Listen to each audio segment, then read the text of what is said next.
Hi everyone, अब हम लोग बात करने वाले हैं नोड.जेएस में पाथ मॉड्यूल के बारे में और पाथ से रिलेटेड दो ग्लोबल कॉन्स्टेंट्स भी होते हैं उनके बारे में भी डिस्कस करने वाले हैं। और अगर आपको ये नहीं पता कि ग्लोबल कॉन्स्टेंट्स क्या होते हैं, डोंट वरी, उसकी डेफिनेशन भी यहाँ पे आपको पता चल जाएगी। सबसे पहले मैं आपको ये बताऊंगा पाथ मॉड्यूल ये होता क्या है, ग्लोबल कॉन्स्टेंट्स क्या होते हैं, इन दोनों के एग्जाम्पल देखेंगे, इंटरव्यू क्वेश्चंस डिस्कस करने वाले हैं, नोट्स, कोड और प्लेलिस्ट का लिंक आपको डिस्क्रिप्शन बॉक्स में मिल जाएगा। ऑलराइट, सो अब हम लोग डेफिनेशन देख लेते हैं पाथ मॉड्यूल और ग्लोबल कॉन्स्टेंट्स के बारे में। देखो, नोड.जेएस के अंदर बेसिकली तीन टाइप के मॉड्यूल्स होते हैं, ये चीज हमें पता है। एक होते हैं कोर मॉड्यूल्स, जिनको आप लोग बिल्ड इन कोर मॉड्यूल भी कह सकते हो। दूसरे होते हैं एक्सटर्नल मॉड्यूल, जिनको आप लोग अलग से इंस्टॉल करते हो। और तीसरे होते हैं कस्टम मॉड्यूल, जिनको आप खुद से बनाते हो। जो पाथ मॉड्यूल है ना, ये built in core module type का है, यानी कि नोड.जेएस का खुद का मॉड्यूल है, अलग से बनाने या इंस्टॉल करने की जरूरत नहीं होती। और ये क्या काम करता है, फाइल और डायरेक्टरीज के साथ पाथ से रिलेटेड काम करता है। मान लो आपके पास एक फाइल है, आप चाहते हो कि आपको उसकी एक्सटेंशन निकालनी है, उसका पाथ क्या है, उसका नाम क्या है, कुछ भी पाथ से रिलेटेड चीजें निकालनी हो तो आप लोग पाथ मॉड्यूल का यूज करते हो।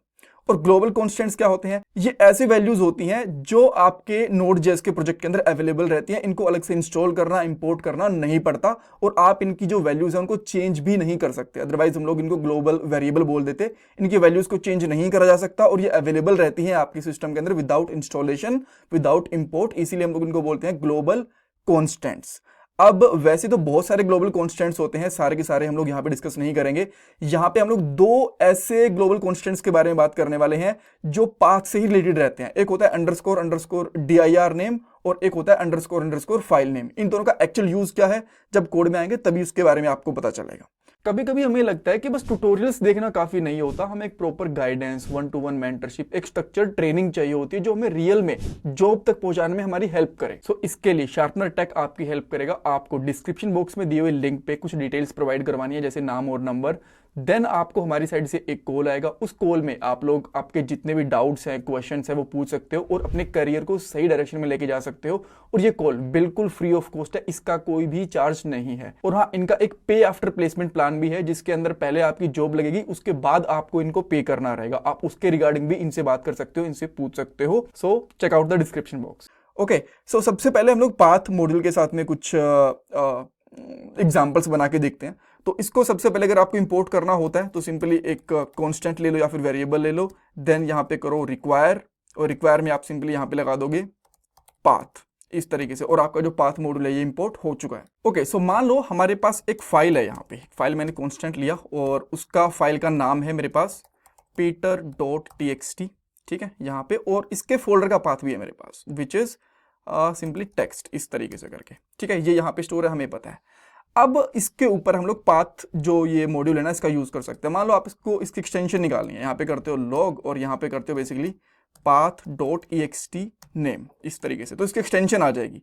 मैं यहाँ पे लिखूंगा फाइल, जो इसका नाम है बेसिकली कॉन्स्टेंट है यहाँ पे, बिकॉज इसके अंदर पाथ और दोनों चीज स्टोर है, तो इसके अंदर आ गई। देन आप इसको यहाँ पे रन करना बेसिकली node.path.js, तो आपको यहाँ पे .txt इसकी एक्सटेंशन मिल गई। नाउ आप ये चीज कह सकते हो कि यार एक्सटेंशन हमें वैसे ही दिख रही है तो अलग से क्यों निकालनी है। पहली चीज, बहुत बार आपको वैलिडेशन के लिए एक्सटेंशन की जरूरत पड़ सकती है, तो इस तरीके से निकाल सकते हो। बहुत बार ऐसा भी हो सकता है जो ये फाइल नेम है ना, ये आपका एपीआई के अंदर आ सकता है, या फिर बहुत लूप वगैरह के अंदर, डायनेमिक डाटा के अंदर हो सकता है, एरे वगैरह के अंदर हो सकता है, जहाँ पे मल्टीपल टाइप के एक्सटेंशन हो सकती हैं। वहां से अगर आपको इसकी एक्सटेंशन निकालनी हो तो सिंपली इस तरीके से निकाल सकते हो, ठीक है। इसके बाद में और भी बहुत सारे फंक्शंस होते हैं, जैसे कि मैं इसको यहाँ पे डाल के path.dir नेम, ये एक फंक्शन होता है। देन मैं इसको यहाँ पे क्लियर करूंगा और इसको यहाँ पे रन करता हूँ, तो इसकी डायरेक्टरी नेम क्या है, यहाँ पे इसका ये पता चल गया। आफ्टर दैट इसको मैं यहाँ पे कमेंट कर देता हूँ .base नेम और यहाँ पे सेव करूंगा। देन आप इसको फिर से रन करोगे तो इसका जो फाइल नेम है वो मिल गया। इस तरीके से आपकी डायरेक्टरी नेम मिल सकता है, इस तरीके से आपको एक्सटेंशन नेम मिल सकता है, ये सारी चीजें मिल सकती हैं, राइट। अब बहुत बार ऐसा भी हो सकता है कि आपके पास एक फाइल का नाम अलग से है, फोल्डर का नाम अलग से है, या फिर आप यहाँ से निकालना चाहो तो वो भी निकाल सकते हो। मैं यहाँ पे एक और लॉग करके दिखाता हूँ आपको, और यहाँ पे करता हूँ path.resolve, और इसके अंदर बेसिकली दो पैरामीटर जाते हैं, पाथ, तो यहाँ पे करता हूँ मैं, पाथ है यहाँ पे txt, देन इसके बाद में हमारी file name which is peter.txt, ठीक है। देन यहाँ पे आगे इसको फिर से रन करोगे तो इसका जो पूरा पाथ है ना, आपको ये दिख जाएगा, ठीक है। आप यहाँ पे देखो, बेसिकली जो ये वाली चीज़ है ना, ये चीज़ तो हमारे पास अवेलेबल थी, बट ये जो इसका रूट पाथ है ना, ये अवेलेबल नहीं था, तो ये यहाँ से मिल सकता है। अब आप बोलोगे कि हमारे पास अगर इतना पाथ हो पूरा का पूरा, तो ये कैसे निकालेंगे? तो बेसिकली आप सिंपली यहाँ से dir नेम और बेस नेम, dir नेम यहाँ पे पेस्ट कर देना और बेस नेम यहाँ पे पास कर देना, तो आपको डायरेक्टली भी इस तरीके से निकालने को मिल सकती है। ये अलग से मेंशन करने की जरूरत भी नहीं रहेगी, ठीक है। यानी कि जो फोल्डर नेम है वो निकल जाएगा इससे, और जो फाइल नेम है वो निकल जाएगा इससे। तो इनको आप लोग वेरिएबल में स्टोर करवा के ये भी कर सकते हो। और भी बहुत सारी चीज़ें हो सकती हैं, जैसे कि एक और चीज़ होती है इसके अंदर होता है इज एब्सोल्यूट करके, कि जो ये पाथ है ये एब्सोल्यूट है कि नहीं है। तो यहाँ पे फॉल्स आ गए, ये जो पाथ है ये बेसिकली एब्सोल्यूट नहीं है इसका, ये रिलेटिव पाथ है, ठीक है। ये आपको पता चल सकती हैं चीज़ें। नाउ दो चीज़ें और हैं जो काफ़ी इंपॉर्टेंट है, जैसे मैं यहाँ पे करता हूँ __ dir, ये करूंगा ना तो मुझे इस डायरेक्टरी का नाम पता चल जाएगा। अब मैं यहाँ पे रन करता हूँ तो देखो इसने पूरा मुझे डायरेक्टरी का नाम बता दिया। अब मुझे इस फाइल का नाम चाहिए, तो मैं यहाँ पे आके और यहाँ पे कर दूंगा __ फाइल नेम, ये मुझे पूरी डायरेक्टरी के साथ साथ फाइल का नाम भी दे देगा। इसने देखो यहाँ पे फाइल का नाम भी दे दिया, यहाँ ऊपर डायरेक्टरी नेम तक था, यहाँ पे फाइल नेम भी आ गया।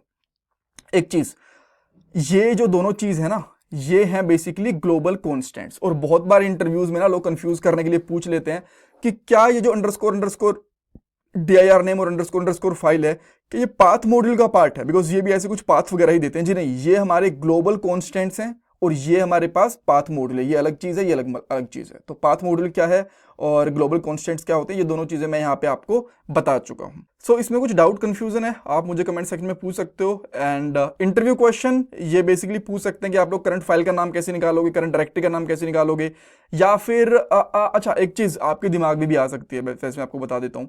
आप बोलोगे फाइल नेम डायरेक्टरी नेम ऐसे क्यों निकालने हैं, इनकी क्या ही जरूरत पड़ेगी।